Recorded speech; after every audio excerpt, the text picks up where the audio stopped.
Welcome back. If you just joined us, you're watching Saturday Confessions right here on TV47. As we promised, we have a very long discussion tonight with a lady who has a very interesting and very powerful story that will inspire very many people.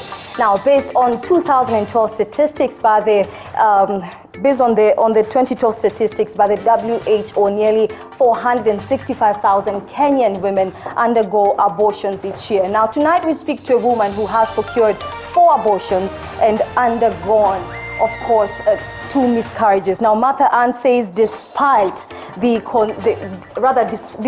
what she went through, she still considers herself a mother of all the 5 aborted babies. Now, some of us may not be able to comprehend how she's been able to move on and perhaps make use of, her time now to become a mother.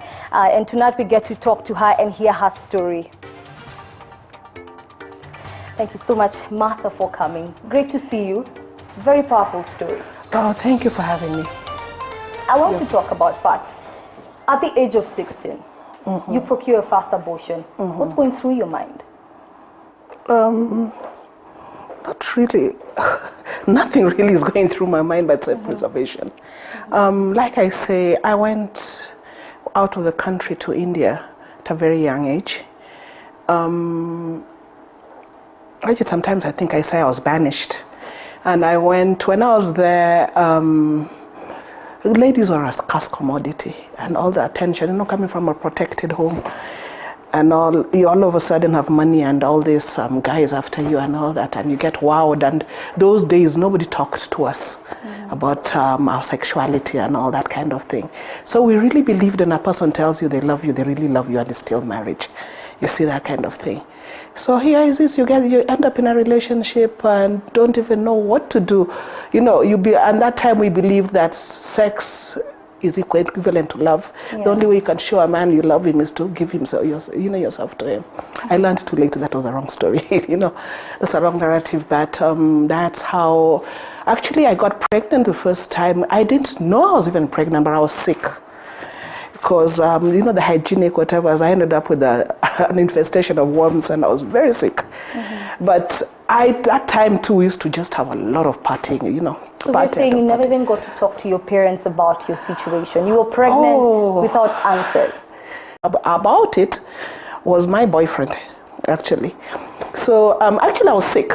And when I went and I was really, really sick. And I used to be scared to go to the doctor because half the times he used to laugh at me and tell me, by the way, the amount of alcohol in your system, they'll find more alcohol in your blood. I mean, blood in your alcohol than alcohol in your blood. But one time it was very bad and I just walked. There was a hospital right next to our house. And I went there and the doctor checked me out and he told me what I was having. And it was a funny thing. I remember I told my mom, and she says, "Minyondi nakuwa."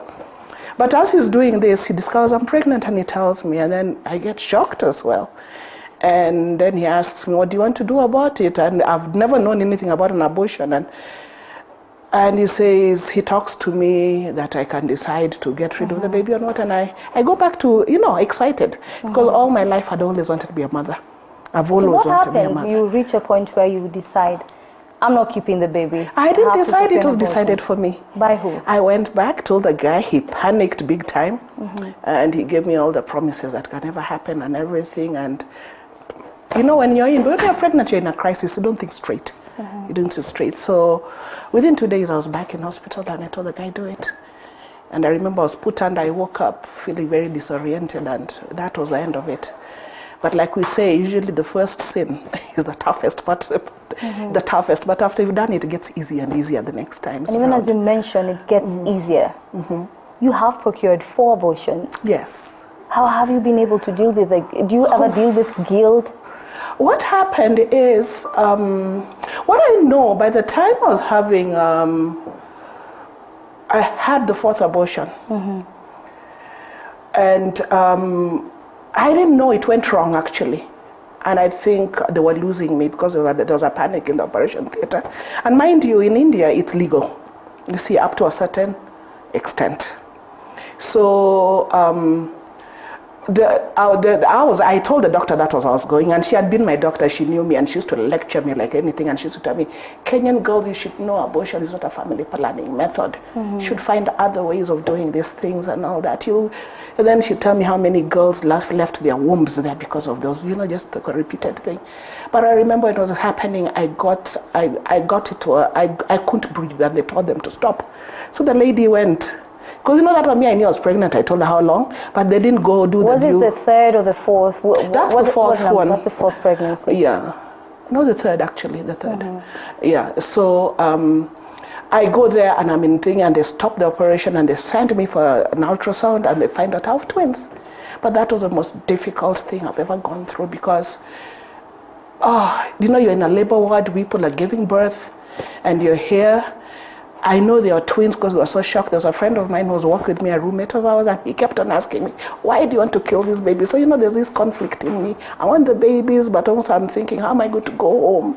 You're always given a stiff thing, come back, because it was known that come back, don't come with 2 degrees, meaning don't come with another baby, with a baby and a degree. By the way, are you saying that all your abortions, you actually had to go to India? No, I was in India studying in India. You were studying in India? Yes, all of them. So you got all the abortions except done one in I had in Kenya here. But this time it was when I had those babies, and I saw them.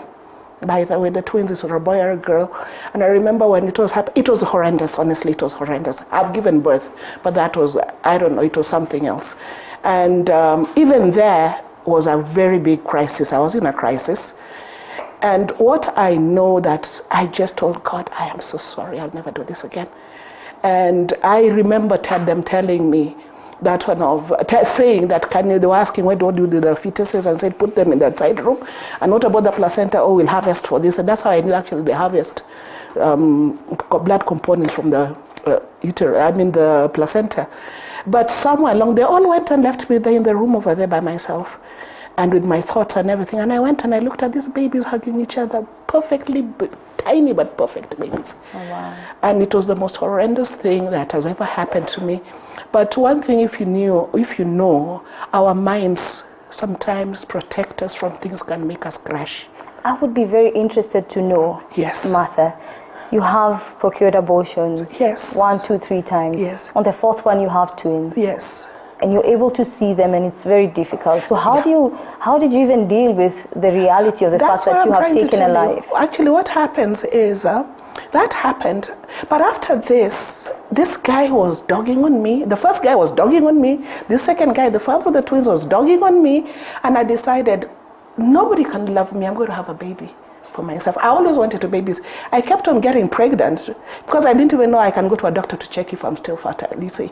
So the only way they'll find out where I can get pregnant again. Then they'd come and tell me, I think I just trust guys too much. I still do actually, but with wisdom.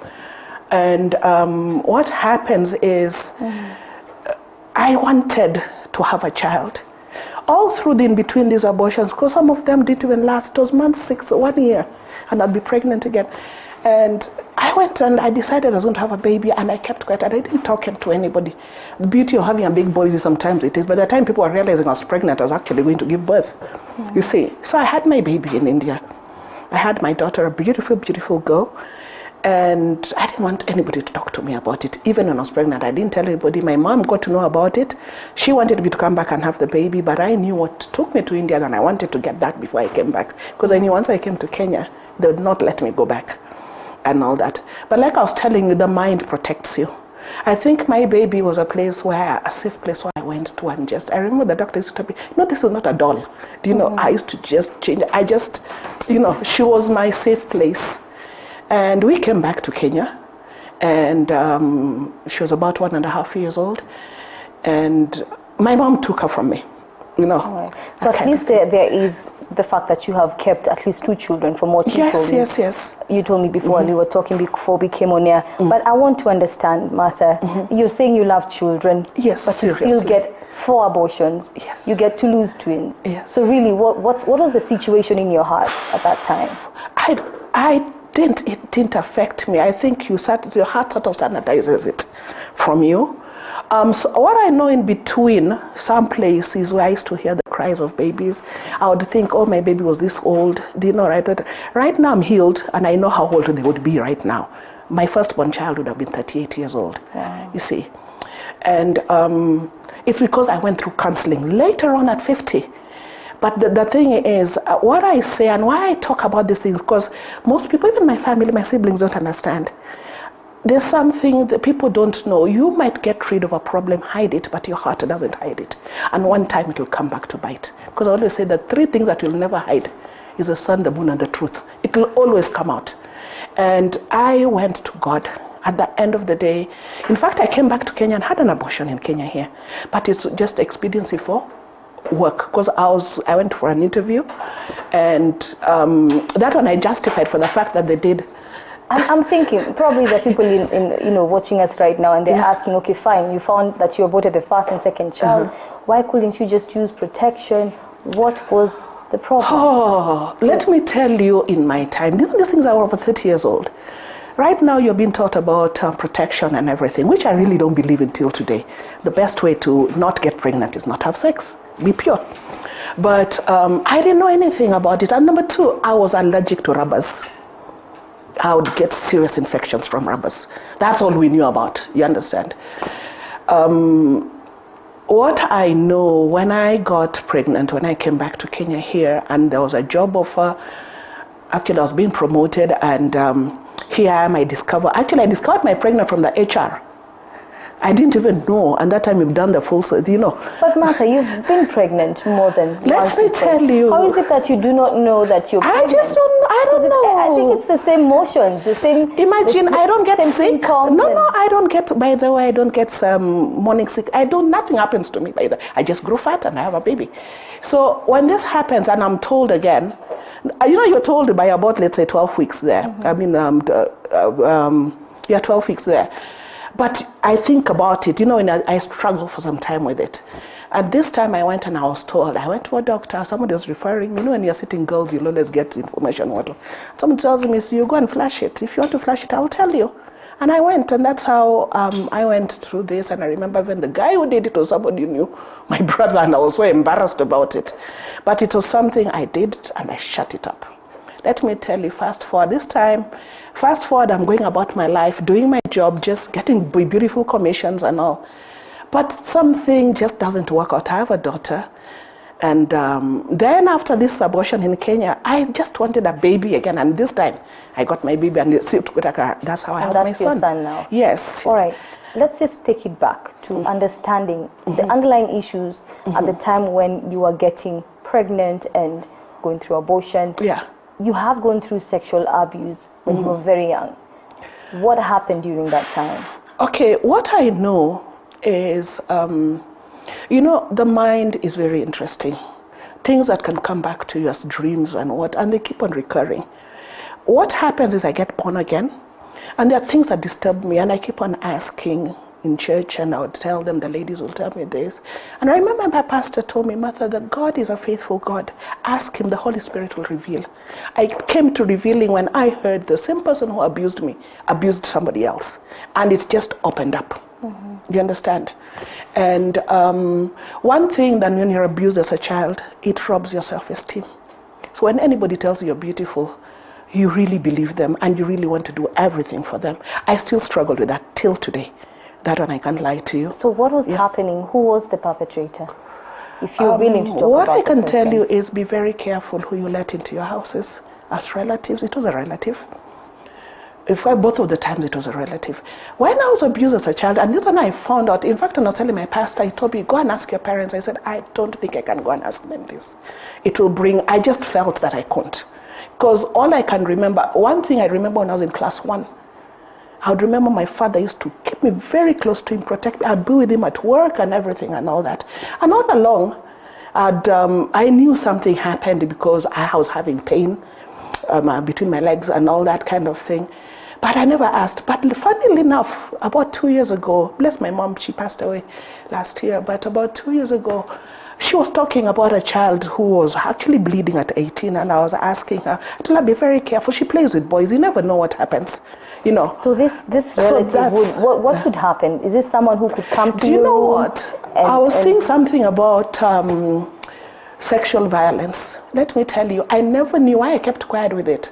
I never knew. I always thought I was a bad girl. You understand? When I started working with ministry with crisis pregnancies, when I realized when you are raped as a child, anybody who rapes a child, it's not the child's fault. That's abuse. That's abuse. And I started, reading the books because I'm working in an organization.